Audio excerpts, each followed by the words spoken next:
Badnera Lalkhadi चमननगर ring road जमीन अधिग्रहण अन्यायग्रस्त लाभार्थ्यांना न्याय व मोबदला मिळावा याकरिता युनायटेड रिपब्लिकन फोरम वतीने प्रशासनाकडे वारंवार मागणी केली।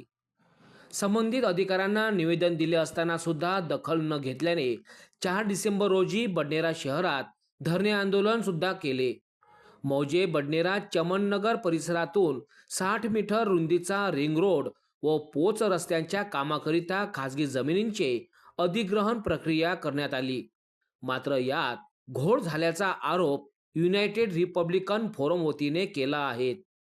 भूमाफिया व प्रशासनाने लाभार्थ्यांची दिशाभूल करण्यात आल्याचे आयोजित पत्रकार परिषदेत स्पष्ट करण्यात आले।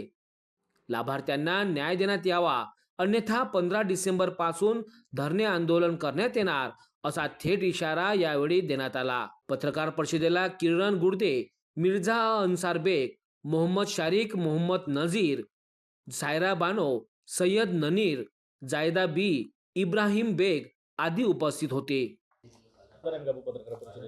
पत्रकार परिषद घेण्याच्या मागचं कारण हे आहे की लालखडी चमननगर रिंग रोड ज्या जमीन अधिग्रहण झालेलं आहे त्याच्यामध्ये मोठ्या प्रमाणात घोळ आहे।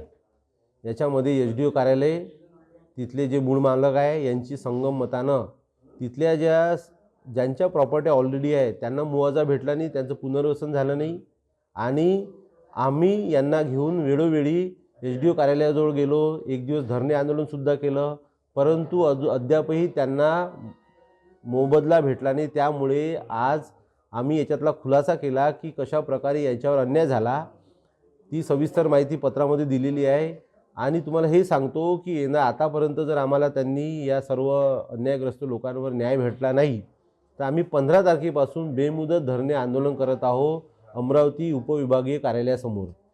महत्त्वाचा मागणी आहे, पहिली मागणी अशी आहे की जो कंत्राटी कर्मचारी रंगारी याचं तात्काळ निलंबन व्हावं। दुसरी आहे की जे मूळ मालक आहे त्या मूळ मालकाचे जे काही बँक खातं आहे ते अकाउंट सील करण्यात यावं आणि त्याच्यावर फौजदारी गुन्हा दाखल झाला पाहिजे। आणि तिसरी मागणी आमची महत्त्वाची आहे की जो पैसा वळती झालेला आहे तो यांना पुन्हा मोबदला देण्यात यावा आणि पुनर्वसन करण्यात यावं। खूप खूप धन्यवाद।